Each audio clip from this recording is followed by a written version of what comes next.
दोस्तों, यह वीडियो देखकर तो आप समझ गए होंगे कि उत्तर प्रदेश का पुलिस प्रशासन और उत्तर प्रदेश के अंदर मेरठ का पुलिस प्रशासन किस तरह से काम करता है।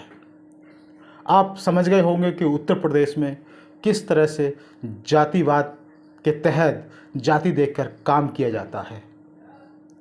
कहते हैं कि उत्तर प्रदेश में गुंडे शहर छोड़कर भाग जाते हैं, एनकाउंटर कर दिया जाता है, लेकिन आप यह समझते हैं कि आखिर एनकाउंटर किसका किया जाता है, किन लोगों का किया जाता है।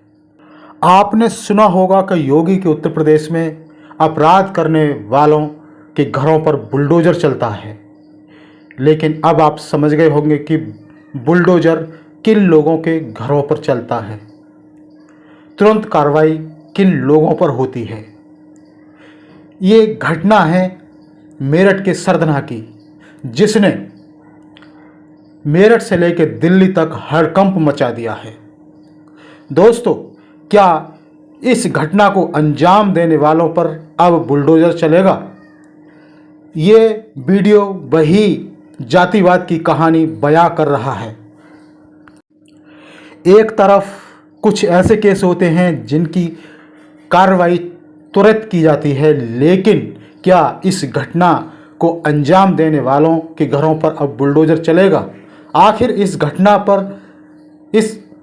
को अंजाम देने वालों के घरों पर बुलडोज़र क्यों नहीं चलेगा? दोस्तों, आपको बता दें कि ये घटना है मेरठ के सरधना की, जहां पर एक दलित लड़की को कुछ अपराधियों द्वारा अपहरण कर लिया गया।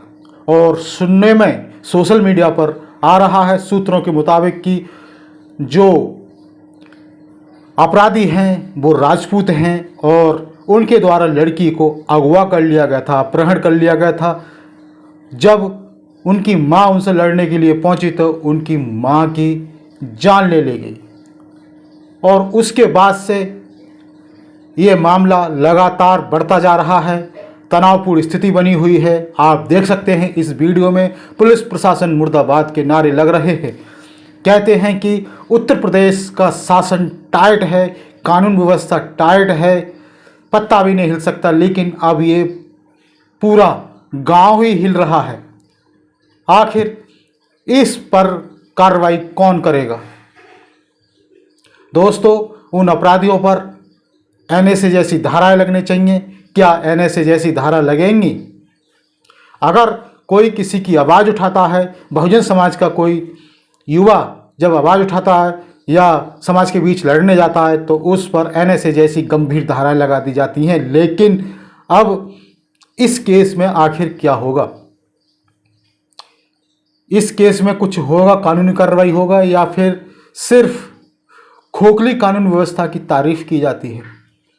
तो दोस्तों, आप देख सकते हैं इन वीडियो में कि इन युवाओं में जोश है। ये भीम आर्मी के कार्यकर्ता हैं और ये जो पोस्ट की गई है ये प्रियांशु कुमार के द्वारा पोस्ट की गई है। ये पोस्ट में क्या लिख रहे हैं इसे पढ़ते हैं। ये पोस्ट में लिख रहे हैं, जुल्म जब जब जुल्म करेगा सत्ता के गलियारों से चप्पा चप्पा गूंज उठेगा इंकलाब के नारों से। ये चंद्रशेखर आज़ाद के सिपाही हैं।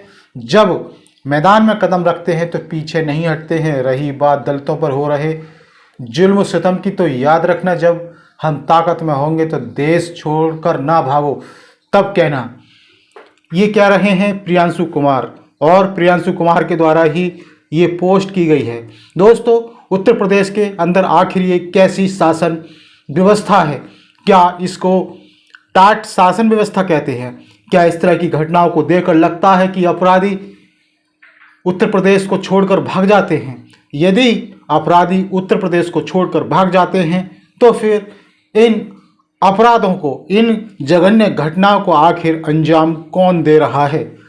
तो दोस्तों, बड़ी खबर है ये उत्तर प्रदेश के मेरठ सरधना को लेकर, जहां पर एक बच्ची को अपहरण कर लिया गया और जब उसकी मां उन अपराधियों से लड़ने गई तो उसकी मां को भी मौत के घाट उतार दिया गया, उसकी जान ले ली गई और उपचार के दौरान उस मां ने अस्पताल में ही दम तोड़ दिया।